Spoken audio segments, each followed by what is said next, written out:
je pars à la rencontre de Jean-Pierre Demagny, le président de la Fondation OVE. Cette fondation gère plus de 70 établissements et services pour les enfants et adultes en situation de handicap dans les régions Rhône-Alpes-Auvergne, Pays de la Loire, Haute-Normandie et Île-de-France. Nous partons tout de suite faire sa connaissance.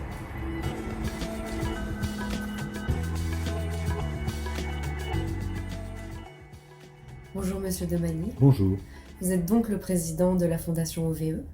Alors je suis président de la Fondation OVE depuis décembre 2013. Auparavant, j'étais président depuis 2011 de l'association OVE. Alors aujourd'hui, l'Europe et la France voient arriver des réfugiés par milliers. Et vous avez souhaité que la Fondation OVE participe à l'effort collectif pour accueillir ces populations réfugiées. Est-ce que vous pouvez nous expliquer un petit peu pourquoi ? Alors déjà, la Fondation OVE, je tiens à le préciser, je ne l'ai pas dit précédemment, elle est reconnue d'utilité publique.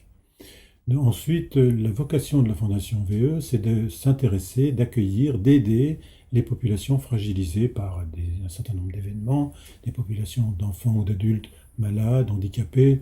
Nous gérons à cet égard quelques 75 établissements et services accueillant plusieurs milliers de personnes. Donc le public fragilisé, nous connaissons bien, c'est notre vocation que de l'accueillir et nous nous sommes intéressés tout de suite à la situation des réfugiés. Les réfugiés, être réfugié, c'est se mettre à l'abri, se protéger, se mettre à l'abri d'une situation politique, une dictature par exemple, d'une épidémie par exemple, de tout autre facteur de cette nature, d'un public qui a besoin d'être protégé, qui est fragile, et c'est la raison pour laquelle nous nous y sommes intéressés, comme nous nous intéressons naturellement à toutes les populations, que ce soit dans notre pays, voire même dans d'autres pays.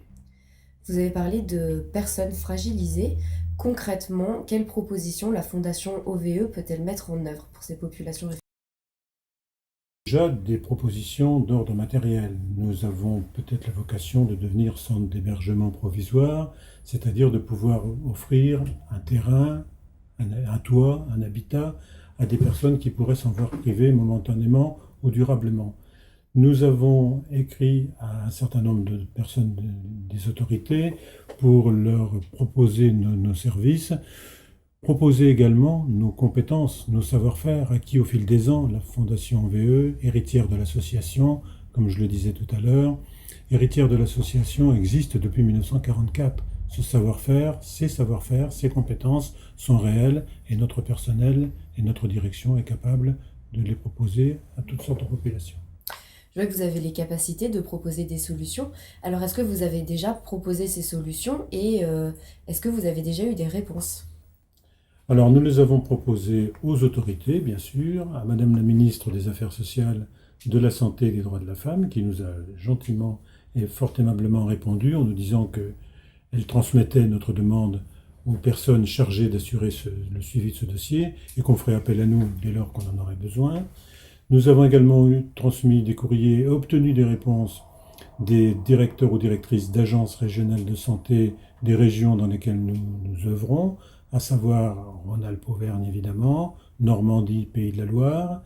Et nous avons également adressé un courrier à monsieur le préfet de région, Rhône-Alpes, qui nous a également dit que dès lors que tout serait organisé, on ferait appel éventuellement à la Fondation OVE pour y participer.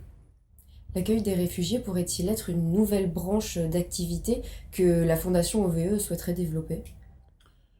Alors spécialement pour l'accueil des réfugiés, honnêtement je ne sais pas encore. D'une manière générale, tout secteur qui met en jeu des publics qui ont besoin de trouver une solution.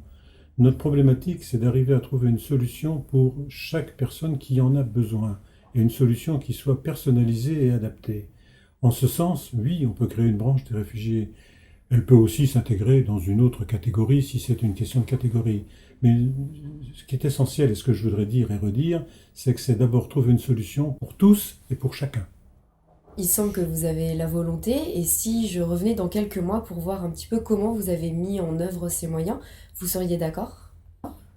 Écoutez, nous avons un tel sens de l'accueil à la Fondation OVE qu'on vous accueillerait avec beaucoup de plaisir, et j'espère qu'on pourrait vous montrer les premiers résultats de l'accueil des populations réfugiées. J'aimerais beaucoup le voir. Merci.